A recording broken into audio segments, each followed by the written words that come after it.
A voz humana é um instrumento que todos tocamos. É provavelmente o som mais potente do mundo. É o único que pode começar uma guerra ou dizer eu te amo. E mesmo assim, muitas pessoas passam pela experiência de falar sem ninguém ouvir. E por quê? Como podemos falar poderosamente para fazer diferença no mundo? O que eu gostaria de sugerir é que existem alguns hábitos que precisamos afastar. Eu reuni aqui, para seu prazer, 7 pecados mortais da fala. Não tenho a pretensão de dizer que é uma lista completa, mas esses 7 pecados, eu acho, são grandes hábitos nos quais todos podemos cair. Primeiro, fofoca. Falar mal de alguém que não está presente. Não é um bom hábito e sabemos muito bem que a pessoa que fofoca, 5 minutos depois, estará fofocando sobre nós.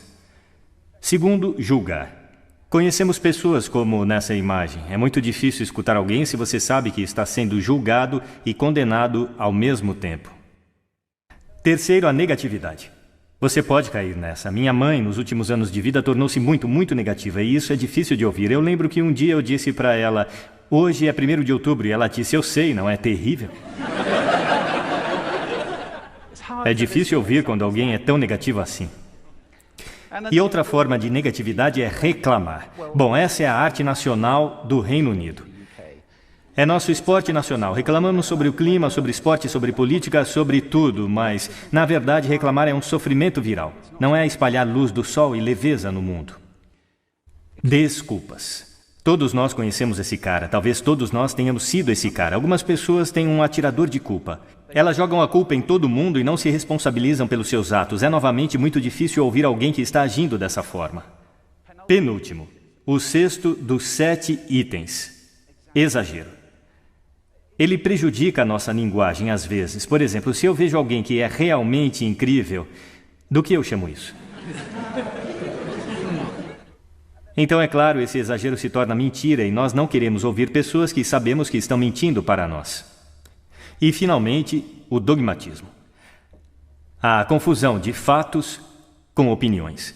Quando essas duas coisas se confundem, você está ouvindo na direção oposta, alguém está bombardeando você com suas opiniões e como se fossem a verdade. É difícil. Então aqui estão eles, os 7 pecados mortais da fala. São coisas que eu acho que precisamos evitar. Mas há uma forma positiva de pensar sobre isso? Sim, existe. Eu gostaria de sugerir que há 4 bases, fundações, sobre as quais podemos ficar se queremos que o nosso discurso seja poderoso e para fazer a diferença no mundo.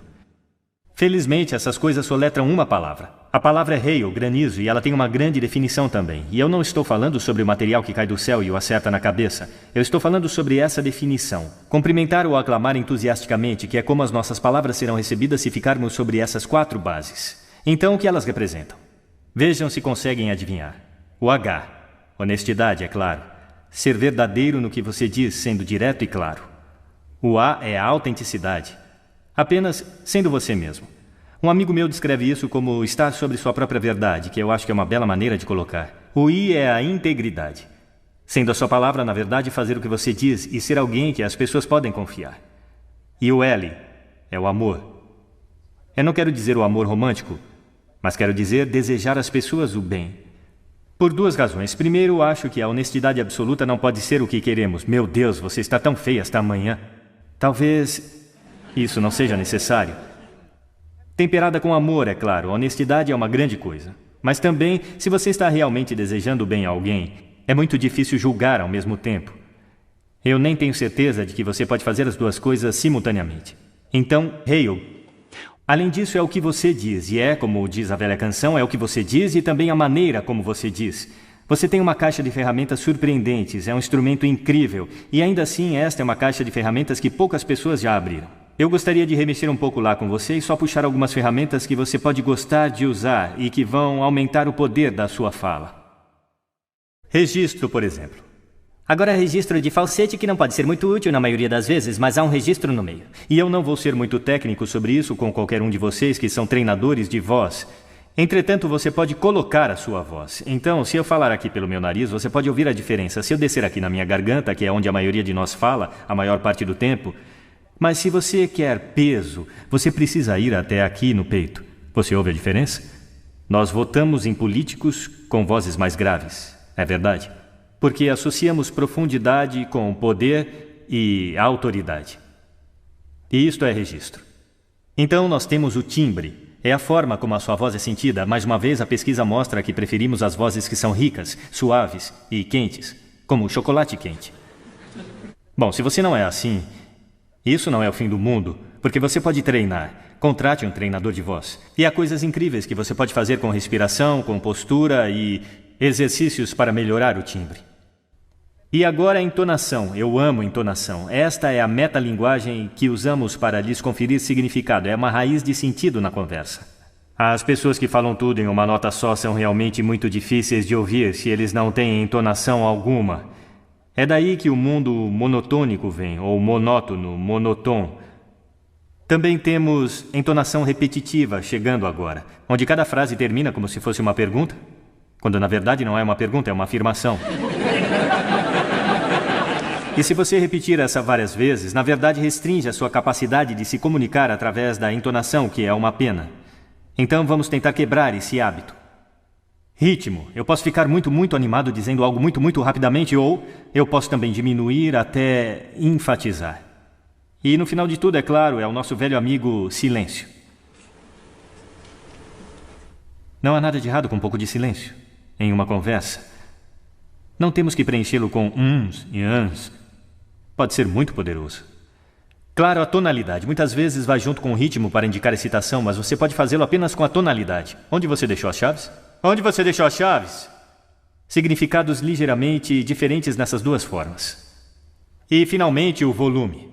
Eu posso ficar muito animado usando volume. Desculpe se eu assustei alguém, tudo bem?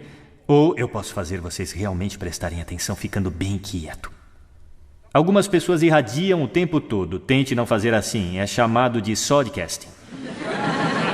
Isto é impor o seu som às pessoas ao seu redor sem nenhuma consideração. Não é agradável.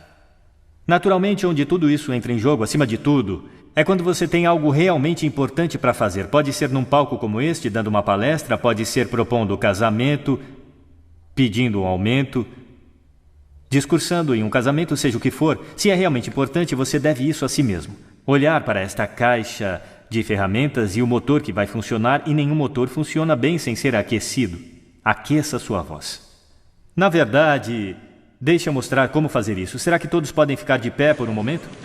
Eu vou mostrar os 6 exercícios de aquecimento vocal que eu faço antes de me apresentar em cada palestra.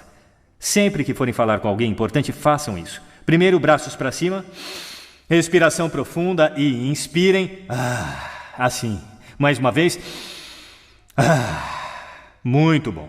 Agora vamos aquecer os nossos lábios. Vamos para... Muito bom. E agora... Igual quando você era criança. Agora seus lábios devem ganhar vida. Vamos fazer o seguinte com a língua, exagerando. Lá, lá, lá, lá, lá, lá, lá, lá. Lindo, estão ficando muito bons nisso. E em seguida agora enrole uma... É como champanhe para a língua. Por fim, eu só posso fazer um. Os profissionais chamam isso de sirene. É muito bom. Começa com o I e vai para o O. O I é agudo e o O é grave. Então você vai...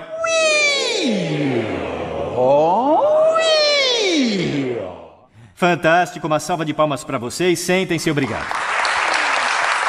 Da próxima vez que falarem, façam isso com antecedência. Agora deixe eu colocar isso no contexto para fechar. Esta aqui é uma questão séria. Este é o lugar onde estamos agora, certo? Não falamos bem com pessoas que simplesmente não estão ouvindo num ambiente que tem muito ruído e acústica ruim. Eu falei sobre isso neste palco em diferentes fases. O que seria o mundo caso estivéssemos falando poderosamente para as pessoas que estavam ouvindo conscientemente em ambientes que eram aptos para o propósito? Ou, para fazer isso um pouco maior, o que o mundo seria caso estivéssemos criando e consumindo sons conscientemente e projetando todos os nossos ambientes para o som de forma consciente? Isso seria ótimo. Seria um mundo que soa bonito e aquele em que o entendimento seria a norma. E essa é uma ideia que merece ser espalhada. Muito obrigado. Obrigado.